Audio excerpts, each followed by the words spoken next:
Hey guys, this video is for the sophomores.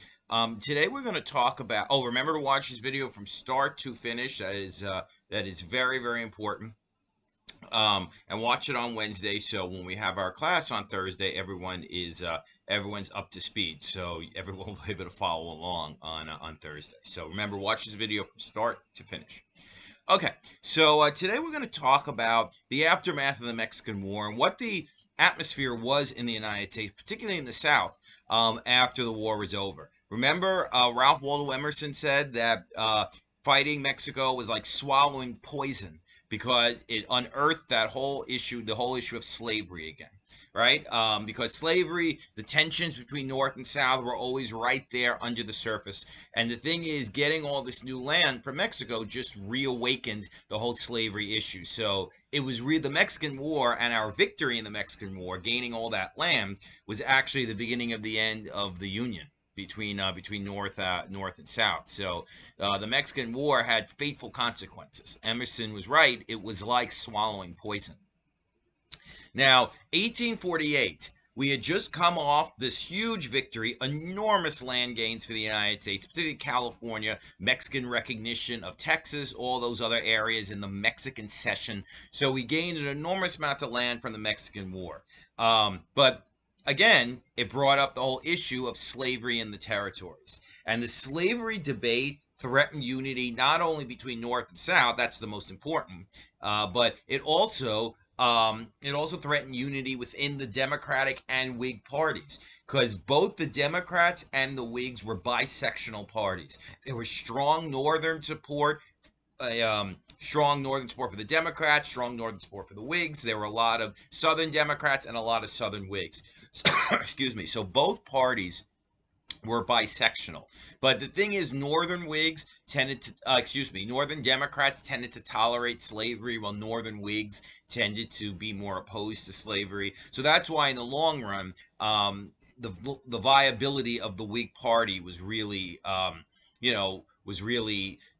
not going to stay that viable. The Democratic Party survived because the divide over slavery is more bridgeable. Northern Democrats were generally tolerant of slavery, while Southern Democrats were against slavery. So the Whig Party was different. The Southern Whigs were for slavery, of course. Some people argue they're actually more for slavery than Southern Democrats, but that's a whole other discussion. But there were a lot of Northern Whigs who were against slavery, the conscience Whigs, they called them. So those divides within the Whig Party was a threat to the long-term viability of the Whig Party, but not to the Democratic Party, at least not yet. Now, the Democrats. Remember President Polk, his sixth promise that he had made. Remember, he kept all of his promises. And the last promise he made was that he would only run for one term. And he kept that promise. So Polk was not a candidate in the 1848 election. So the Democrats were scrambling a little bit to find a candidate. They threw around a few names. And finally, they decided that they were going to nominate a man named Lewis Cass. Lewis Cass had been a political and military figure for years, since the War of 1812. He was from Michigan. He'd been the governor of Michigan when it was still a territory for almost 20 years. He had been a big Jacksonian and served in the United States Senate. So he had been around forever and pretty much had been demanding to be the nominee as long as anybody could remember. And finally, they gave Lewis Cass the Democratic nomination in 1848. Now, Cass's central idea in the running for president, and his central idea really politically was the whole principle of squatter sovereignty, later called popular sovereignty. The whole idea behind squatter or popular sovereignty was that the people in the territories would decide for themselves if they wanted slavery. Now, the whole idea of squatter sovereignty, popular sovereignty, had some appeal because it seemed democratic, small d, right? The people would just vote on whether they had slavery. It was a compromise, right, between the northern position, which was that slavery should not be allowed in the territories, while the southern position was, of course, that slavery should be in all the territories. And it let the people decide if they wanted slavery.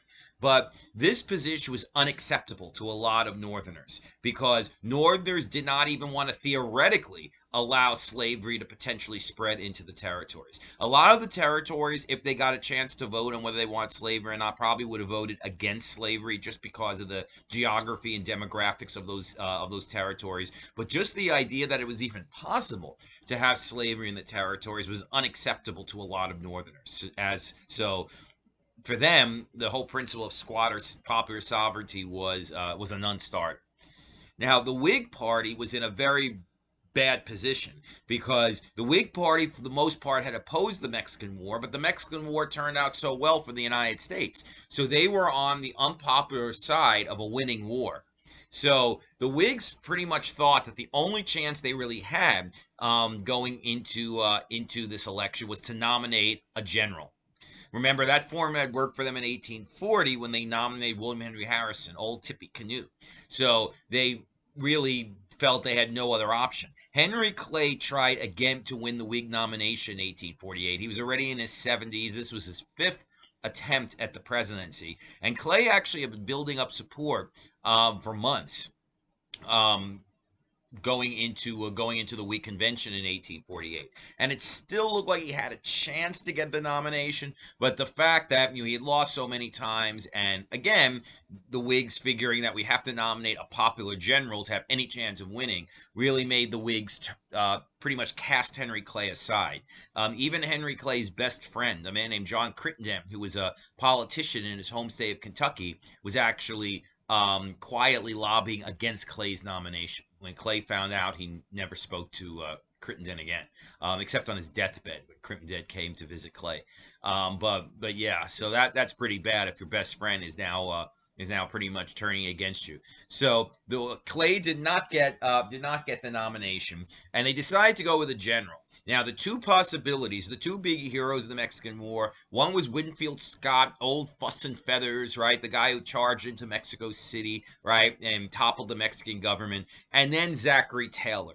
Zachary Taylor, remember, was the general who Polk had sent to that disputed territory in Texas in order to provoke the Mexicans into the war, which they did.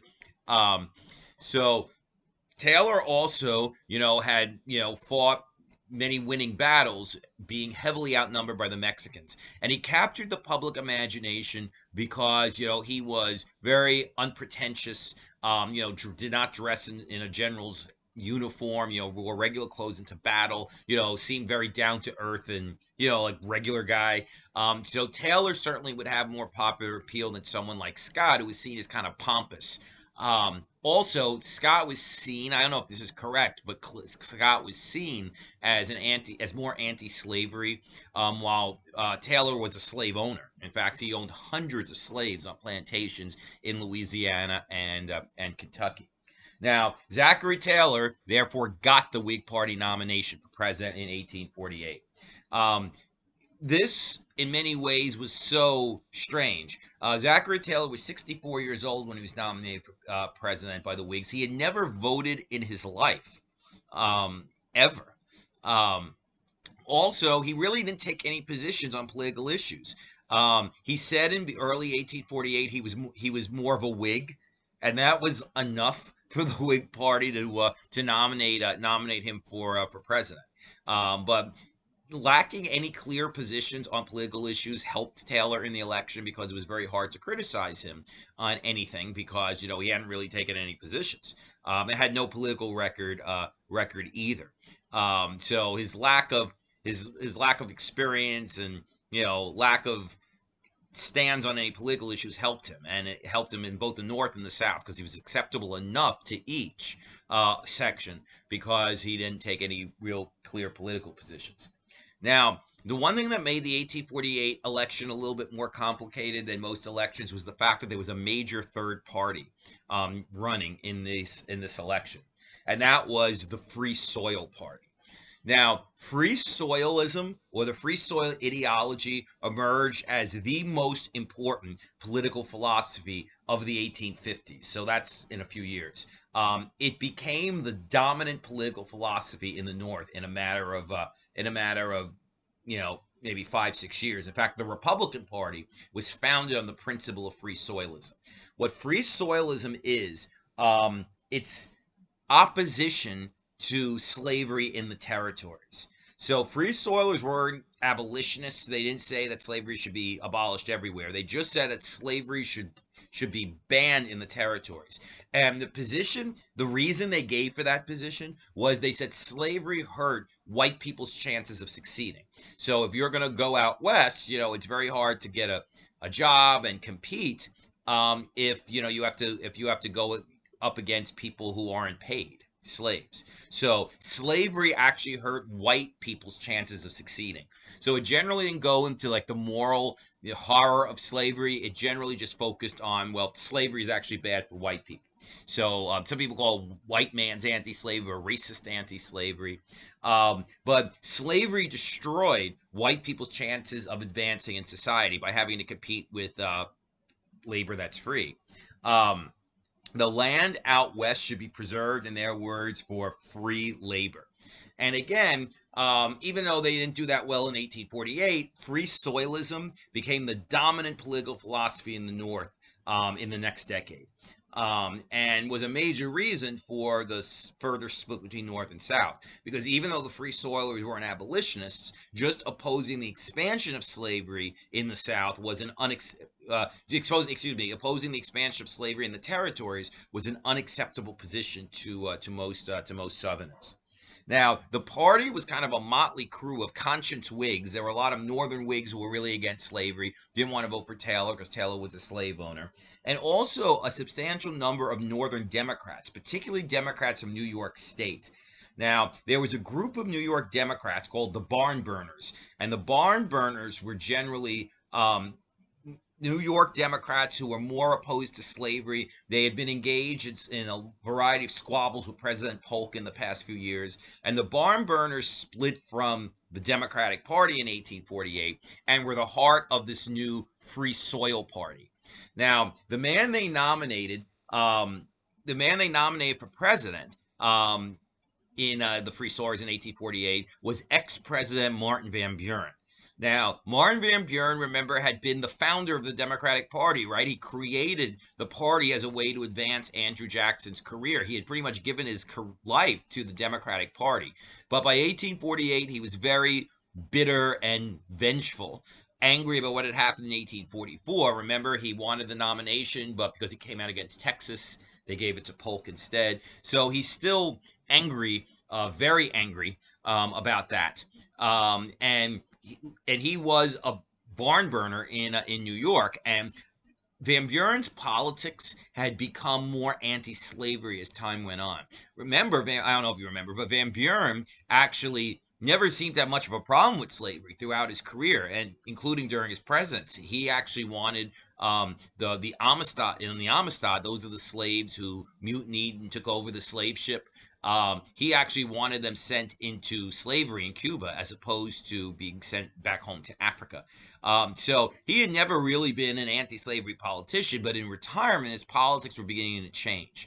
And he was also very angry about how the Democratic Party had treated him over the course of the 1840s. So he knew that even though the Free Soilers as a new third party probably had little chance of winning, they would probably pull enough votes, particularly in New York, his home state, to deny the Democrats the White House. But so even though Van Buren had a mix of motives, the Free Soil policy, the Free Soil ideology that was the underpinning of this new Free Soil Party, became within a few years historically significant. Became very politically significant. Free soil, free speech, free labor, free men. Was their slogan. And Taylor ran basically on his military reputation, still not taking really any positions on any political issues. And ultimately in the election, Zachary Taylor won.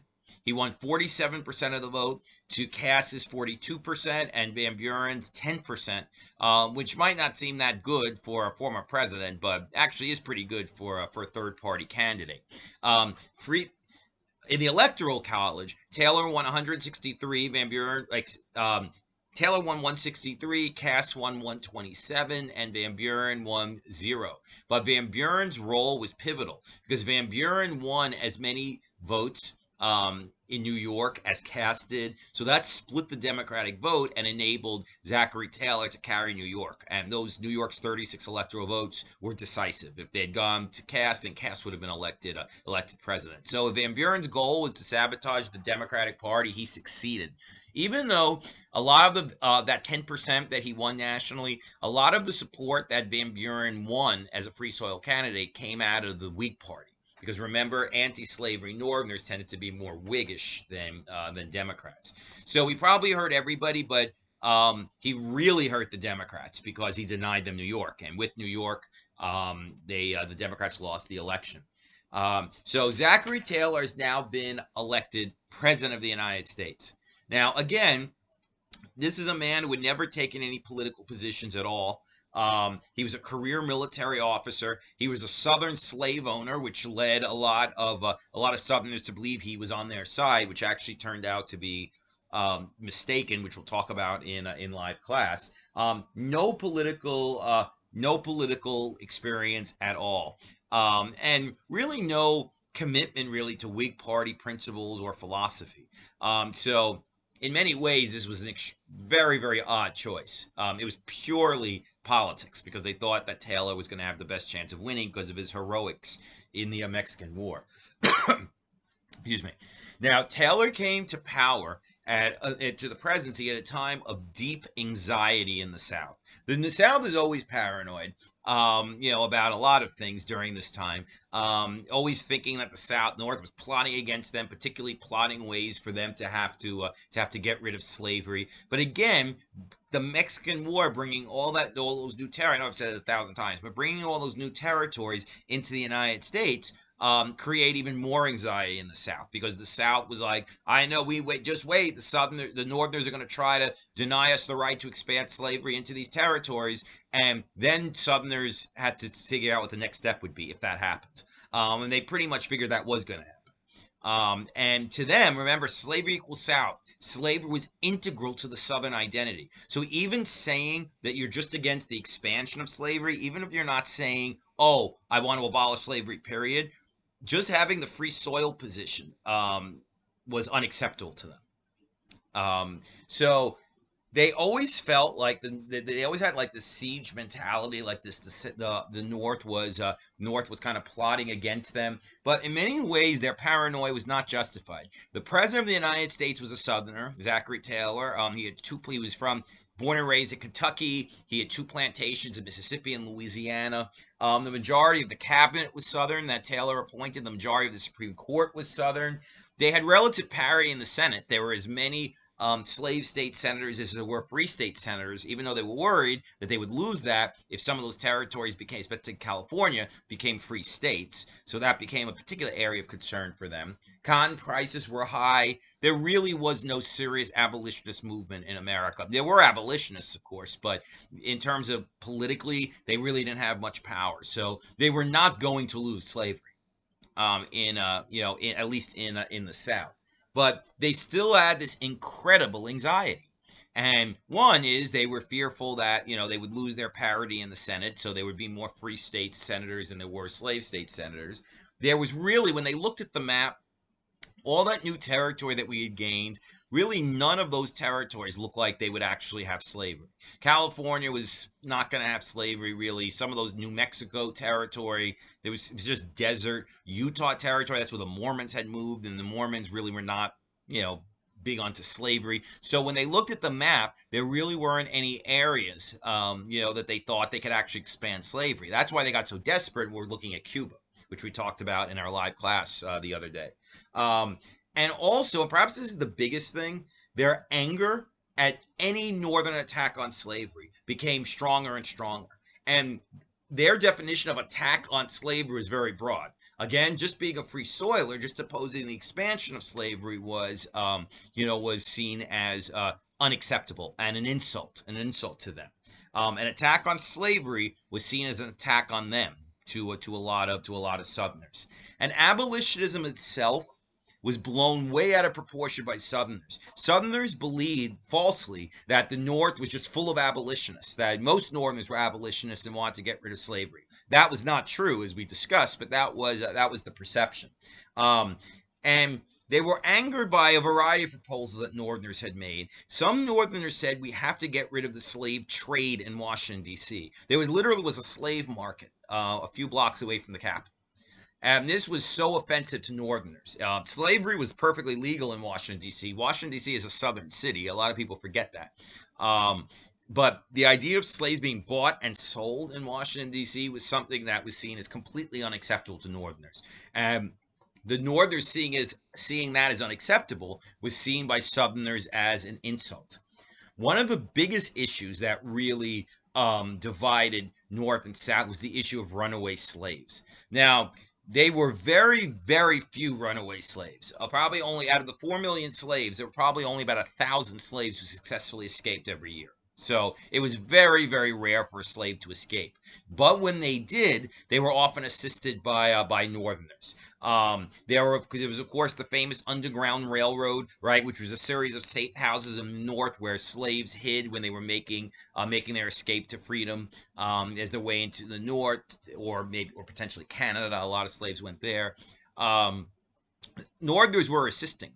This wasn't a concerted effort by Northern politicians or by Northern state governments or anything. It was just private citizens who were decent and wanted to help these runaway slaves. But this was seen as an unacceptable affront to a lot of Southerners, particularly that the Northerners refused generally to hand those slaves back over to the Southerners. There was a fugitive slave law on the books in 1793, which technically obligated Northerners to hand slaves back over to the Southerners, but it was very weak. It really wasn't enforced. And they wanted the South stronger penalties on Northerners for helping runaway slaves. But because the thing is that this is how one Southerner described it about slaves running away. Although the loss of property is felt, the loss of honor is felt still more. That's one Southern senator said that. So that tells you a lot of what you need to know about the South, right? When we talked about that, right? How they're very proud and value honor and all of that stuff. So the idea that Northerners would help, even if there's only a few Northerners, but the idea that Northerners would actually help help slaves escape from the South was just seen as an unacceptable moral affront. And a lot of Southerners began demanding a much tougher fugitive slave law, forcing the Northerners to hand the slaves back over to the Southerners. But again, there was this big clash between perception and reality. There was this perception the North was coming to get them, that was abolitionist and wanted to take away their way of life. There was that perception, but the reality was not that at all. Northerners at most wanted to stop the expansion of slavery. There were a few abolitionists, but generally they were seen as just a bunch of radical troublemakers. Most Northerners were not abolitionists. But the Southerners didn't think that. The Southerners thought that most Northerners were. So the thing is, we're actually in this very, very difficult situation now between North and South. Plus, there were a whole bunch of other issues. In 1850, there were now exactly 15 free states and 15 slave states. And any new states would disrupt the balance. And it looked like California, because so many people moved to California, which we talked about in the last class because of the gold rush, they were going to be eligible for statehood soon. And both the North and the South were getting more set in their positions, which made compromise a lot more difficult. Free soil ideology was getting stronger in the North. The idea that slavery should not be allowed to expand into the territories. One compromise idea potentially would be to extend that Missouri Compromise line. Remember, it was that line that's everything north, the line is free, everything south, the line is slave. One idea would be to extend that Missouri Compromise line all the way out to the Pacific Ocean, to all that new land that we have conquered from Mexico. But that was an unacceptable position to most Northerners, or majority of Northerners who were free soil. It was also unacceptable to a lot of Southerners because they didn't want any territory to potentially be free. And popular sovereignty, which seemed like a compromise when Cass was advancing in the 1848 election, was really less than ideal. Because the thing is that North Free Soilers did not even want the theoretical chance of slavery being voted on, being voted up. Um, Both California and Utah, because of the big Mormon influx, had enough people to become states by 1850. So yeah, I know what you're thinking. That was really fast. And there was another controversy in the border between Texas and New Mexico. New Mexico is that land that we conquered. That was part of the Mexican cession that we conquered during the Mexican War. And Texas was claiming that eastern New Mexico and Texas, or here's Texas, here's New Mexico. So Texas claimed that eastern New Mexico actually belonged to them. And the reason why that's significant is that Texas had slavery, New Mexico didn't have slavery. So if that disputed land went to Texas, that would actually expand slavery. So that's why this border dispute took on such significance as we in 1850. Okay, let's stop now. I've been going for a while. I think this is a good place to stop. So we laid out what the national situation was in 1850 between the sections. So in class on Thursday will be a very important lesson. We're going to be talking about the Compromise of 1850, which was Henry Clay's final attempt to try to bridge these huge divides that existed between North and South and keep the United States from actually going to war then and there. So we're going to talk about that on live class on Thursday. So remember, hopefully you watch this video from start to finish, and I will see you all on Thursday. Peace.